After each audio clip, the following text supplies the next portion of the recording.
Bulletin की शुरुआत करेंगे सबसे अहम खबर के साथ। कांग्रेस में अब नेता प्रतिपक्ष को लेकर चर्चा शुरू हो गई है। दरअसल कल हार की समीक्षा को लेकर दिल्ली में बैठक होगी, जिसमें मुख्यमंत्री भूपेश बघेल समेत छत्तीसगढ़ कांग्रेस के तमाम बड़े नेता शामिल होंगे। ऐसे में नेता प्रतिपक्ष के लिए चरणदास महंत, भूपेश बघेल, कवासी लखमा, उमेश पटेल और अनिला भेड़िया के नाम की चर्चा तेज हो गई है। हालांकि पीसीसी अध्यक्ष दीपक बैज का कहना है कि पार्टी नेतृत्व ही ये तय करेगा, अभी कुछ कहना जल्दबाजी होगी। तो अब मंथन का दौर है। कांग्रेस को करारी हार मिली है विधानसभा चुनाव में, और ऐसे में भूपेश बघेल से लेकर चरणदास महंत, ये तमाम ऐसे नेता हैं, कवासी लखमा, उमेश पटेल, जो कि मीटिंग में शामिल होंगे। चर्चा इन्हीं नामों को लेकर है। चिंतन मंथन किया जाएगा कि आखिर कमी कहां रह गई। लेकिन कांग्रेस के कई ऐसे नेता हैं जिनके बयान काफी सुर्खियों में है, जो ये खुद कह रहे हैं कि अपना देखते देखते सब निपट गए। पीसीसी अध्यक्ष दीपक बैज हमारे साथ मौजूद हैं, उनसे बात करते हैं। आज तमाम जो नेता हैं, मुख्यमंत्री भूपेश बघेल भी दिल्ली जाएंगे। और सर, कौन कौन दिल्ली जा रहा है और क्या बैठक कब है? संभवतः कल एआईसीसी दिल्ली में प्रदेश स्तर का एक समीक्षा बैठक होगा। उसमें हमारे एआईसीसी के तमाम बड़े लीडर रहेंगे और हमारी प्रभारी कुमारी शैलजा जी, फिर पूर्व मुख्यमंत्री भूपेश बघेल जी और चरणदास महंत जी और टीएस सिंहदेव जी, ताम्रध्वज साहू जी और संभवतः मोहन मरकाम जी भी रहेंगे और मैं भी रहूँगा। तो वहाँ पे जाने के बाद कल बैठक ही है, फिर उस बैठक में कल हम लोग हिस्सा लेंगे। जी सर, यहाँ छत्तीसगढ़ में कब बैठक होगी? और वहाँ से आने के बाद कल तय करेंगे। कल तय करने के बाद फिर छत्तीसगढ़ में प्रदेश स्तर के यहाँ भी समीक्षा बैठक रखेंगे। फिर जीते हुए विधायकों का उनसे भी बैठकें करना है। तो प्रभारी मैम से चर्चा करने के बाद फिर आगे की रणनीति यहाँ के लिए हम लोग अपनाएं। नेता प्रतिपक्ष को लेकर ये बात हो रही है कि नेता प्रतिपक्ष जो है वो कौन बनेंगे? क्या भूपेश बघेल जो है वो नेता प्रतिपक्ष बन सकते हैं, चरणदास महंत बन सकते हैं, इसके अलावा भी नाम आ रहे हैं कि कवासी लखमा से लेकर उमेश पटेल, अनिला भेड़िया। देखिए, अब तो उसके लिए थोड़ा सा वक्त है। कल का बैठक संपन्न हो जाए, फिर उसके बाद फिर प्रभारी मैम और तमाम आला लीडरों से चर्चा करने के बाद फिर संभवतः उसके लिए अलग से बैठक होगी और संभवतः पर्यवेक्षक उसके लिए नियुक्ति करेंगे दिल्ली से। तो एक प्रक्रिया के तहत उसका चयन होगा और आला कमान करेगी। तो ये है दीपक बैज, और कल जो है वो बैठक होगी दिल्ली में और उस पर मंथन किया जाएगा कि हार का कारण क्या था और क्या कौन जो हार हुई है उसमें क्या पार्टी के कई लोगों का हाथ था, वो भी एक फैक्टर है। इस पर भी चर्चा की जाएगी। और जिस तरह से दीपक बैज ने हमने से पूछा कि क्या बड़ी कार्रवाई आने वाले समय में हो सकती है, उन्होंने कहा कि समीक्षा के बाद ये जरूर है कि कुछ न कुछ एक्शन तो हो सकता है। कैमरा पर्सन इमरान के साथ ममता लांजेवार, न्यूज 18 छत्तीसगढ़। ममता लांजेवार हमारे साथ जुड़ गई हैं सहयोगी, उनसे ज्यादा बातचीत करेंगे। ममता, दीपक बैज से आप बात कर रही थी, उनका कहना था कि पहले चिंतन मंथन करना यह जरूरी है कि आखिर वजह क्या रही है, हार की क्या वजह रही है, किन लोगों की कमी रही है, ये तमाम चीजें वो कहते हुए नजर आ रहे थे। लेकिन कई ऐसे कांग्रेस के नेता हैं जिनको ये कहते हुए सुना गया है, अमरजीत भगत का तो बयान भी आ गया था, सब अपना अपना देख रहे थे इसलिए सबके सब निपट गए। अब जो ये मीटिंग होगी इसमें क्या अहम मुद्दे होंगे? बिल्कुल, देखिए दिल्ली में कल समीक्षा बैठक होने वाली है और उसके बाद में छत्तीसगढ़ में समीक्षा बैठक होगी। दिल्ली से पर्यवेक्षक आएंगे, लेकिन उसके पहले आज जो बैठक, आज तमाम जो बड़े लीडर्स हैं वो दिल्ली जा रहे हैं। चरणदास महंत जा चुके हैं, दीपक बैज, मुख्यमंत्री भूपेश बघेल, ताम्रध्वज साहू और ये तमाम जो लोग हैं वो यहाँ पर कल आज दिल्ली जाएंगे और दिल्ली जाने के बाद में उसमें मंथन होगा।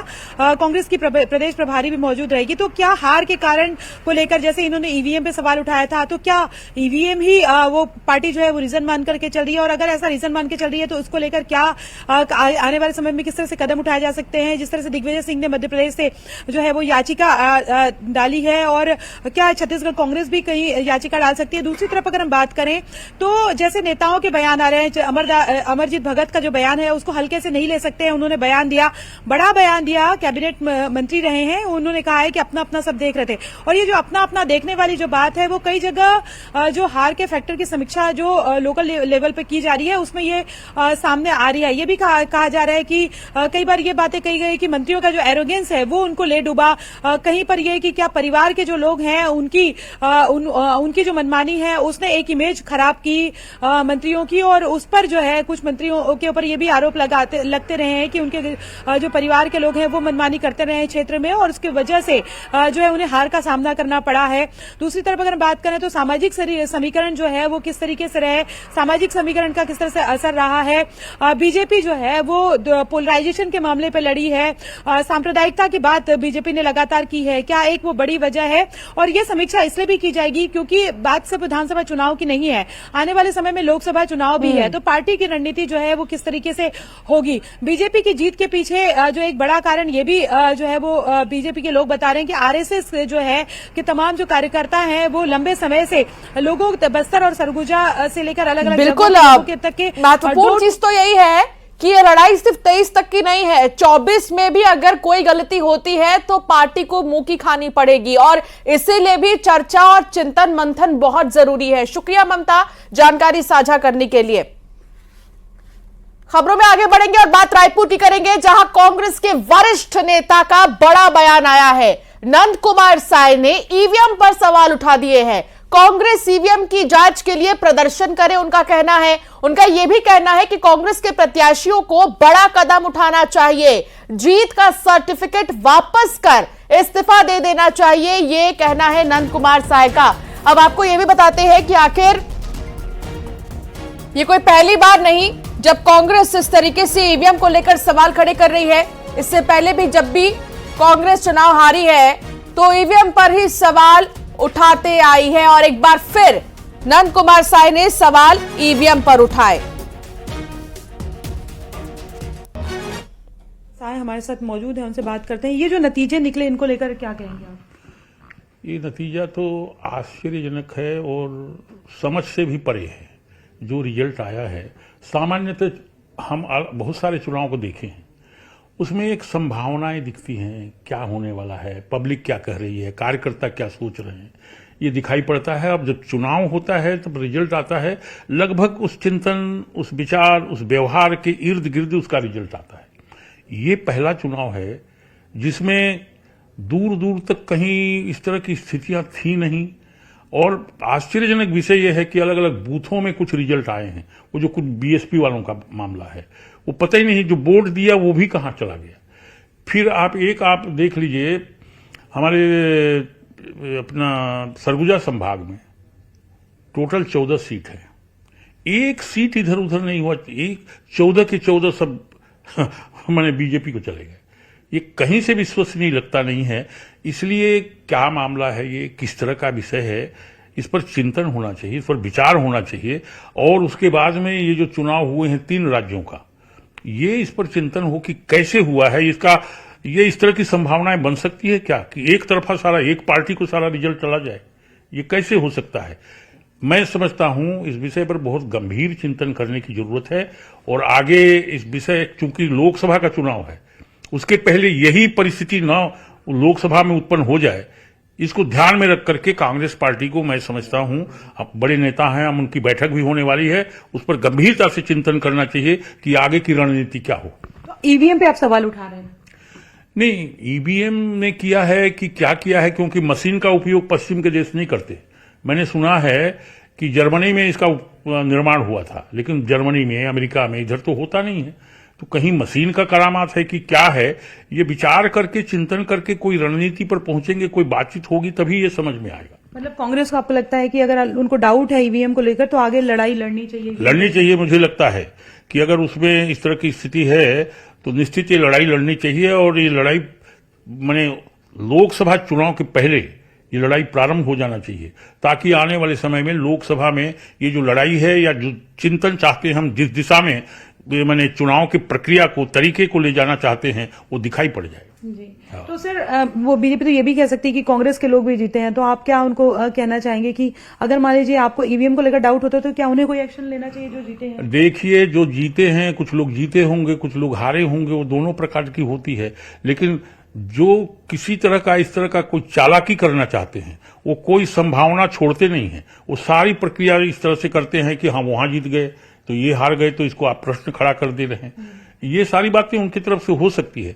मेरा समग्र विषय पर है, आम जनता में जो चिंतन था, जो विचार था, जैसा सोच रहे थे कि आने वाले चुनाव में इस तरह की स्थिति हो सकती है, चुनाव में ये हार सकते हैं, ये जीत सकते हैं, इतनी सीटें, ऐसा चर्चा तो चलते रहता है ना।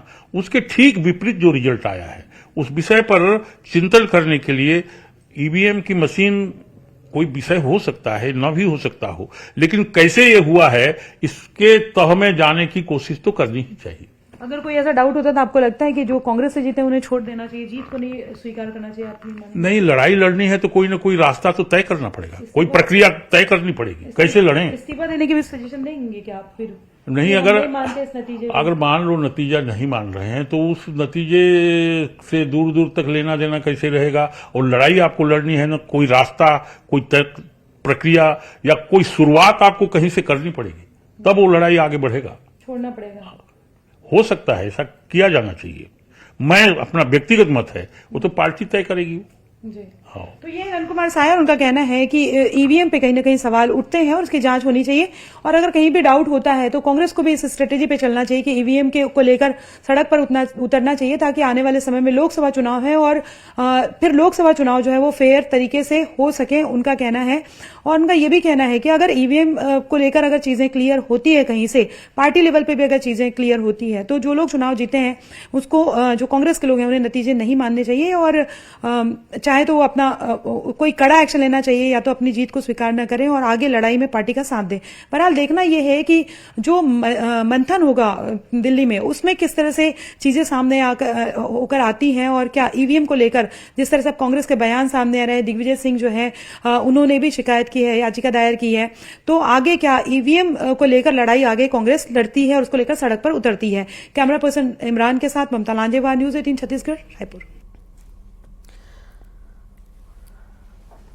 नंद कुमार साय को आप सुन रहे थे, जिन्होंने ठीक चुनाव से पहले ही बीजेपी छोड़ कांग्रेस का दामन थामा था और अब वो सवाल उठा रहे हैं ईवीएम पर हार के बाद। आगे बढ़ेंगे। सीएम के ऐलान से पहले हलचल तेज है। दिल्ली में मुलाकातों का दौर जारी है। जेपी नड्डा से रेणुका सिंह मिली है। छत्तीसगढ़ के सीएम की रेस में है रेणुका। भरतपुर सोनहत से विधायक चुनी गई हैं रेणुका सिंह। आप तस्वीर देख रहे हैं रेणुका सिंह की, जो जेपी नड्डा से मिली हैं। दिल्ली में लगातार मुलाकातों का दौर जारी है और हलचल उस वक्त तेज हो गई है जब यह खबर न्यूज 18 ने सबसे पहले दिखाया कि तीनों ही राज्यों में नए चेहरे मिलेंगे। अब और भी ज्यादा हलचल तेज है जब रेणुका सिंह और जेपी नड्डा की मुलाकात हुई है और ये तस्वीर आपको दिखा रही है। रेणुका सिंह जेपी नड्डा से मिली हैं। भरतपुर सोनहत से वो विधायक चुनी गई हैं और उनकी मुलाकात जेपी नड्डा, भारतीय जनता पार्टी के राष्ट्रीय अध्यक्ष से हुई है और वो उस वक्त की तस्वीर भी हम आपको दिखा रहे हैं। हालांकि 2 सांसद ऐसे भी हैं छत्तीसगढ़ के जिन्होंने हाल ही में इस्तीफा दिया संसद सदस्यता से। उसके बाद भी अब रेणुका सिंह की मुलाकात से हलचल काफी ज्यादा तेज है।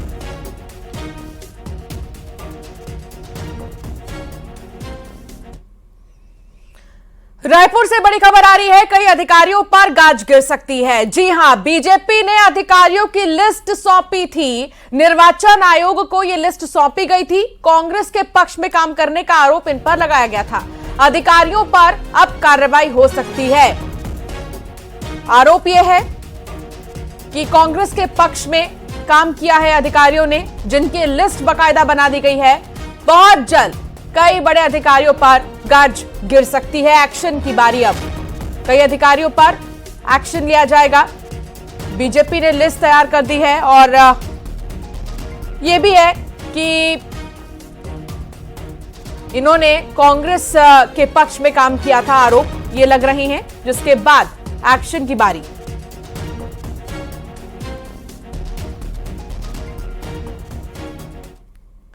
और अब आगे बढ़ेंगे और बात करेंगे रायपुर की ही, जहां सुशील आनंद शुक्ला का बयान आया है और कहा है उन्होंने कि सरकार आती जाती रहती है, अधिकारी अपनी मर्यादा के इतर जाकर काम न करें।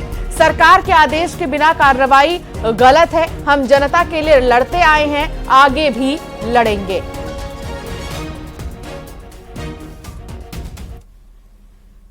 अपनी मर्यादाओं के इतर जाके काम न करें।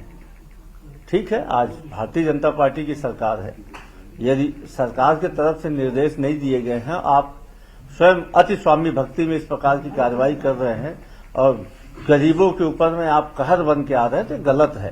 ठेलों पे, उनके खोमचों पे, उनके रेहड़ियों पे आप बुलडोजर चला के क्या संदेश देना चाहते हैं? यदि किसी ने गलत किया है तो इस देश में बाबा साहब के द्वारा बनाया गया संविधान है, उस संविधान के तहत, कानून के तहत कार्रवाई करिए, नोटिस दीजिए। लेकिन जबरिया आप बुलडोजर ले जाके गरीब मासूम लोगों के रोजी रोटी के साधन को यदि आप नष्ट करेंगे तो कांग्रेस विपक्ष में गई है।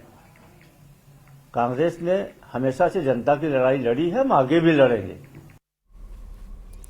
तो वहीं कांग्रेस में हार पर मंथन लगातार जारी है और आज दिल्ली रवाना होंगे भूपेश बघेल। वरिष्ठ नेताओं के साथ समीक्षा बैठक होगी, राष्ट्रीय स्तर पर हार की समीक्षा होगी। कांग्रेस में मंथन का दौर लगातार जारी है और कई ऐसे बड़े दिग्गज चेहरे हैं कांग्रेस पार्टी के जो रवाना भी हो चुके हैं इस मीटिंग के लिए।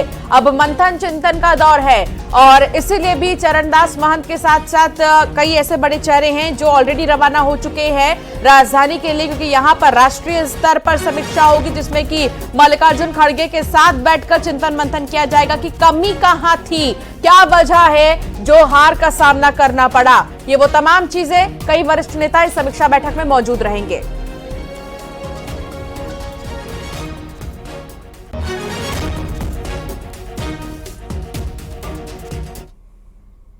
खबर रायपुर से, जहां विष्णुदेव साय का बयान सामने आया है और कहा कि 70 पार का नारा देने वाली कांग्रेस 35 में ही सिमट गई। कांग्रेस की जिस तरह से बुरी पराजय हुई है, उन्हें हार की समीक्षा करनी चाहिए और सोचना चाहिए कि छत्तीसगढ़ की जनता को ठगने का काम क्यों किया।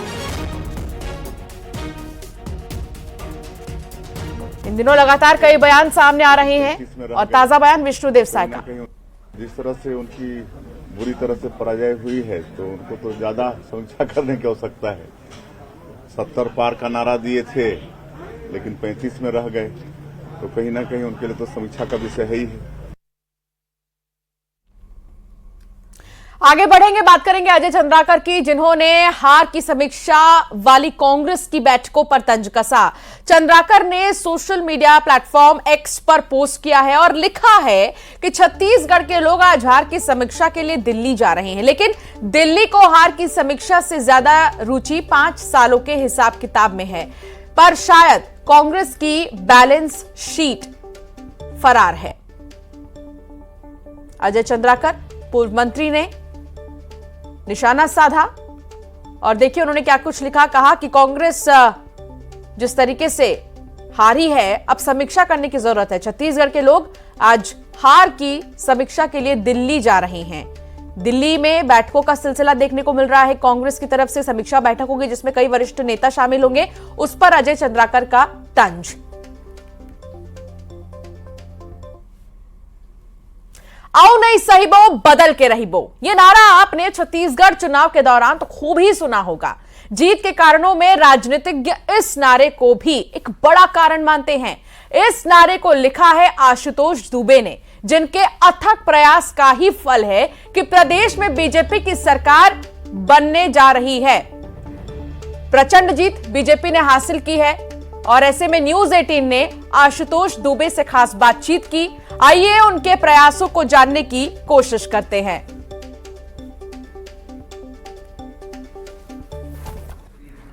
आओ ना सहीबो, बदल के रहीबो, इस नारे को बुलंद करने वाले आशुतोष दुबे जी हमारे साथ में, जिन्होंने बीजेपी को यह नारा दिया और आज बीजेपी जो ऐतिहासिक जीत प्रदेश में दर्ज की है। आशुतोष साहब जी को बहुत बधाई आपको। पहले तो जी, किस तरह से आपका ये रहा था, कैसे ये नारा बना, कैसा रहा? देखिए, ये नारे का स्वरूप धीरे धीरे उभर के आया था। इस नारे का स्वरूप था कि सब जुड़ मिल के कहीबो, बदल के रहीबो। फिर हमारे वरिष्ठ भारतीय जनता पार्टी के हमारे सीनियर लीडरशिप के साथ इसे शेयर किया गया, साझा किया गया और उनके फीडबैक के अनुसार कि पहली लाइन में एक रीज़न होना चाहिए कि नारा कि हम क्यों बदलेंगे, एक पीड़ा के बारे में बात होनी चाहिए और फिर धीरे धीरे ये नारे का स्वरूप हो गया कि औ नहीं सहीबो, बदल के रहीबो। कैसे प्लान किया, कितने दिन में किया, फिर इसमें किस तरह से करेक्शन हुए और क्या लगा? मतलब मन में कुछ तो ख्याल आते होंगे कि मतलब पूरे प्रदेश में देख रहे हैं और एक बड़ा नारा, एक ऐसा नारा देना है जिसको पूरा प्रदेश में लीड करेगी बीजेपी। देखिए, नारा एक तो सिर्फ मैंने दिया कहना बहुत अनुचित होगा। यहाँ पे हमारे भारतीय जनता पार्टी के वरिष्ठ नेताओं का जो मार्गदर्शन रहा, हमारी क्रिएटिव टीम है एक इलेक्शन के लिए जो बनी थी, सभी सदस्यों का, सभी लोगों का फीडबैक के बाद एक ब्रेनस्टॉर्मिंग होती है। और कोई नारा कितना सक्सेसफुल होता है ये आप नहीं बता सकते, ये जनता बताती है कि वो कितना गया, कितना अच्छा गया, कितना बुरा गया। आज उस नारे की बदौलत कहा जाए कि बड़ी एक जीत हुई है बीजेपी को, कैसा लगता है? नारे की बदौलत तो नहीं कहूँगा, मगर ज़रूर एक जो ये राम सेतु तैयार हुआ उसमें नारा भी एक गिलहरी प्रयास था। जी, एक आरोप पत्र है, एक ये बीजेपी का आरोप पत्र है जिसमें आशुतोष जी की आपकी एक कविता भी छपी हुई है, किस बड़ी अच्छी इसमें दिख रही है, उसमें आपका नाम भी लिखा हुआ है। क्या इसमें किस तरह का आह्वान है? इसमें आरोप पत्र में हमने प्रदेश भारतीय जनता पार्टी के समस्त कार्यकर्ताओं से आह्वान किया था कि सब आगे आए पूरी ताकत से, पूरे समर्पण से, और प्रदेश से इस सरकार को बदलना है, उसके लिए मेहनत करें। अब जीत हो गई है, अब किस तरह से नारा देंगे? अब तो नारा कह सकते हैं कि अब नारा नहीं, अब काम देंगे। जी, नारा नहीं काम देंगे। हालांकि नारे में बहुत शक्ति थी और यही इसी शक्ति की बदौलत कहा जा सकता है कि बीजेपी ने जो है प्रदेश में ऐतिहासिक जीत दर्ज की है। न्यूज़ 18 छत्तीसगढ़ के लिए दुर्ग से मिथिलेश ठाकुर। और चलिए एक नजर खबरों के 2020 पर। छत्तीसगढ़ में हार के बाद जारी है कांग्रेस का मंथन। आज दिल्ली जाएंगे सीएम भूपेश बघेल, हार को लेकर करेंगे समीक्षा। अजय चंद्राकर ने हार की समीक्षा वाली कांग्रेस की बैठकों पर कसा तंज, कहा दिल्ली को हार की समीक्षा से ज्यादा रुचि 5 साल के हिसाब किताब में। धमतरी में निजी कंपनी पर लापरवाही का आरोप, वृक्षारोपण के नाम पर हो रही खानापूर्ति। गढ़चिरौली पुलिस को मिली बड़ी सफलता, 2 लाख का इनामी नक्सली गिरफ्तार। छत्तीसगढ़ में बुलडोजर एक्शन जारी, रायपुर के कई इलाकों से हटा अतिक्रमण। नई सरकार बनते ही कई अधिकारियों पर गिर सकती है गाज, बीजेपी के पास तैयार है लिस्ट, कांग्रेस के पक्ष में काम करने का है आरोप। कोरबा के कटघोरा में लोमड़ी का ग्रामीण पर हमले में बुजुर्ग ग्रामीण की हुई मौत।